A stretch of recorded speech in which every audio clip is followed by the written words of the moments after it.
Agora você ouve uma palavra de vida com o pastor Érico Rodolfo Bussinger.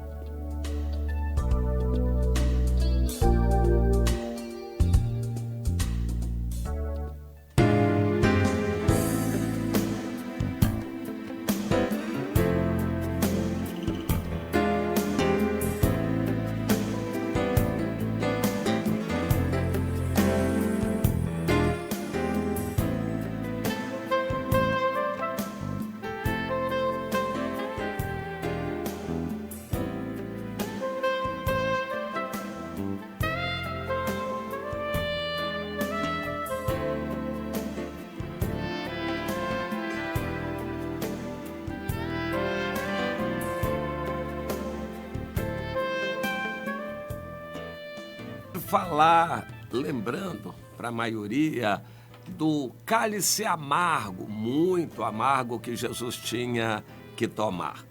Essa expressão cálice amargo, às vezes vem à nossa mente quando tomamos um remédio amargo ou por alguma razão, alguma coisa que bebemos está amarga, nós então reconhecemos isto. Mas essa expressão na Bíblia que Jesus usou é figurativa e ela significa que Jesus tinha conhecimento da série de dificuldades que ele enfrentaria, perseguições e também sofrimentos físicos a que ele seria submetido. Tudo que ele teria que passar. Ele não fugiu. Ele enfrentou a situação. É muito comum nós sabermos que tem um bandido ali na esquina, claro que a gente volta atrás ou passa por outra rua. Se há um perigo iminente na nossa frente, a gente procura se desviar. Se há uma situação difícil, a gente procura evitar, fugir, se esquivar, se esconder, voltar atrás. Isso é do ser humano, uma tendência natural de se defender, não se expor a perigo. Mas Jesus se comparou a uma ovelha, um cordeiro. Ovelha já é um animal muito bobinho. Nós temos algumas ovelhas que criamos no sítio e Deus não deixa o número aumentar por várias razões. E para nós o interessante é que haja pelo menos uma ou duas, ou pouco mais, para servir de exemplo para nós. É um bicho muito bobo. Adulto, novo então, nem se fala. E Jesus se comparou a uma ovelha. Quando ela vai ser morta, ela nem pensa que vai ser morta. Não é como o porco, que ao ser morto faz um escândalo mesmo. Ou outro animal que briga e resiste e faz o que pode. Mas a ovelha não, ela morre calada, muda. Ou ela não sabe o que fazer, não tem o que fazer, ela não tem noção do perigo. O fato é que Jesus se comparou a uma ovelha, a um cordeiro que seria levado ao matadouro. Matar uma ovelha dá pena, matar um cordeirinho pequeno dá mais pena ainda. Pois é, Jesus sabia que passaria tudo aquilo e foi e se entregou, e isso precisa ficar marcado para nós. Era o cálice amargo que ele teria que tomar e ele resolveu tomar. Ele não fugiu daquele sofrimento no nosso lugar.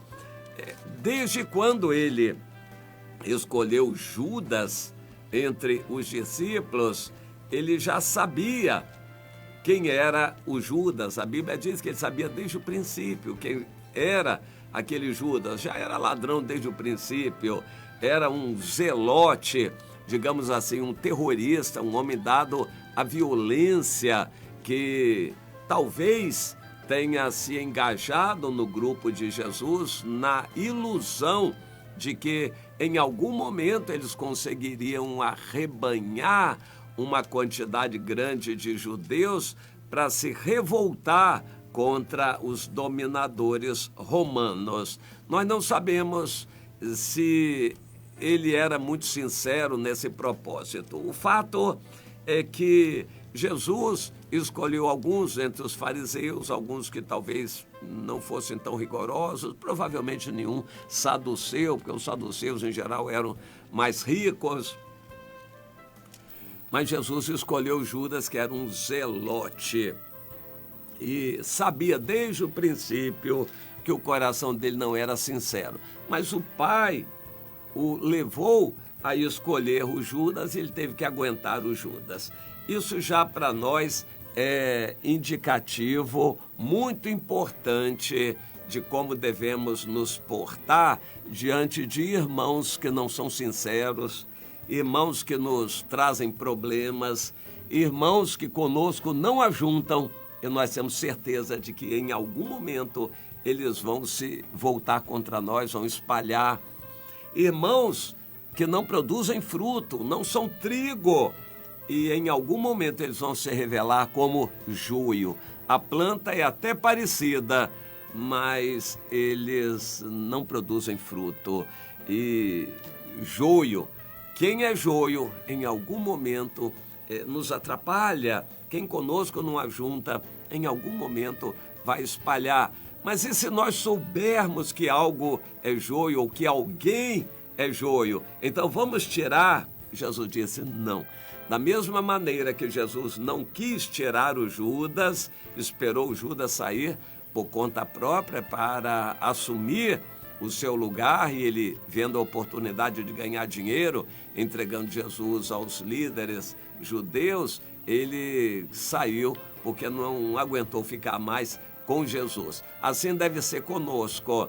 Não devemos evitar o cálice amargo. Há pessoas que são verdadeiramente amargas, um cálice amargo para a gente aguentar. Mas a nós não cabe tomarmos essa iniciativa de tentar tirar o joio. Então, aqui no capítulo 26 de Mateus, o Judas realmente arregaçou as mangas e assumiu quem era. Foi procurar os sacerdotes, os líderes dos sacerdotes, para vender Jesus, trair Jesus. E ele acordou, então, um preço para trair Jesus, 30 moedas de prata.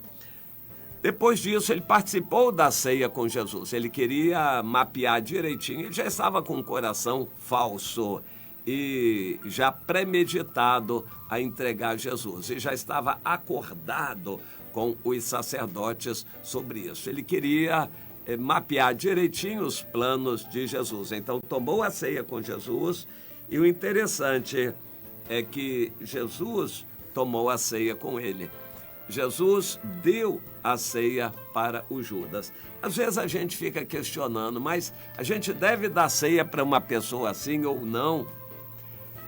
Nós não temos que ficar economizando a ceia ou fazendo juízo por nós mesmos. A nós não cabe dizer quem deve tomar a ceia ou não. Nós alertamos, a ceia é para quem entende o que é a ceia, já foi batizado, está em comunhão. Se não está, que se conserte e passe a estar em comunhão, senão estará tomando condenação. Mas a ceia é para aqueles que examinaram a si próprios. Não é o líder, não somos nós que vamos examinar. Nós podemos até ajudar a pessoa dando sugestões, orientações, orando com ela, mas a decisão de se consertar é pessoal. Cada um tem que avaliar a sua situação diante de Deus para tomar a ceia. Inclusive, principalmente discernindo o corpo de Cristo, ou seja, não adianta tomar a ceia se não está em comunhão. A ceia não tem nenhum valor em si, segundo o nosso entendimento. Há outras correntes diferentes, o luteranismo, o catolicismo e outras correntes. Para nós ela é unicamente simbólica. Se tomar ceia com vinho, com álcool, sem álcool, suco de uva, aquilo é simbólico, tipificando o sangue de Jesus. Se é quantidade maior ou mínima, simbólico. E o pão pode ser asmo, comum, também é simbólico. Nós procuramos fazer um pão asmo especial para aquela ocasião, mas aquilo é símbolo. O pão não é importante, nem a qualidade daquele suco da uva, aquele vinho. O importante é a comunhão espiritual. E aí sim, isso é fundamental. Se uma pessoa não está em comunhão, vai tomar a ceia, vai estar tomando condenação para si. Por isso, ela tem que se examinar, autoexaminar, com a ajuda do Espírito Santo. Jesus deu a ceia para o Judas. O Judas tomou a ceia. Jesus, naquela hora, não quis que ficasse mais em segredo e indicou que o Judas o trairia. Eu creio que todos os outros ficaram sabendo, mas sem alguma ação. Se o próprio Jesus não toma iniciativa, nós também não devemos tomar iniciativa. Dali a pouco o Judas saiu e foi fazer o que ele tinha que fazer. Foi avisar aos sacerdotes onde estaria Jesus. Jesus cantou um hino ali na ceia e depois saiu para o Monte das Oliveiras. Mas era perto e o Judas conhecia aquele local. Portanto, o Judas provavelmente foi naquele salão do cenáculo dentro da cidade e não achou mais Jesus ali. Então foi em direção ao Monte das Oliveiras, onde Jesus costumava repousar, e lá achou Jesus e o entregou, traindo.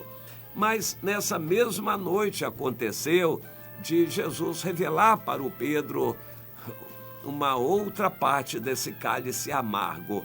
Eu creio que a negação de Pedro doeu muito também em Jesus. A traição de um falso não dói tanto quanto a negação de um próximo. Nós temos irmãos em quem confiamos, esperamos alguma coisa e daqui a pouco o irmão finge que não nos conhece, o irmão nos nega. É uma situação muito triste. Você conhece uma pessoa, ela passa na rua, você vai ao encontro dela e querendo abraçar, e a pessoa finge que não conhece você, vira o rosto para lá e continua seu caminho, você fica lá perdido, decepcionado. Pois é, a negação de um próximo às vezes dói mais do que a traição de um falso.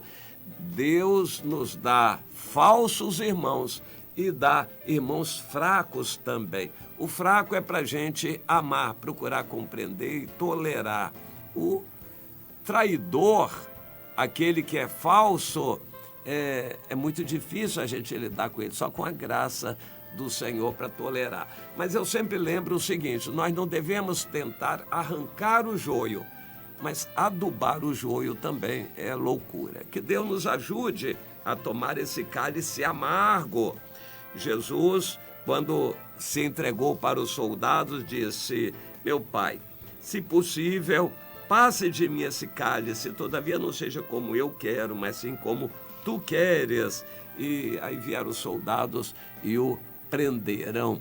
O cálice amargo ele tinha que tomar. Ninguém espere uma vida cristã com facilidade. Minha irmã, se você tem que passar por lutas, passe, mas sendo fiel a Deus. Nunca negue o Senhor, nunca abandone seus irmãos, nunca se engane, mas saiba que a luta vem. A vida cristã inclui lutas e dificuldades, tribulações e perseguições. Você está preparada para tudo isso que virá?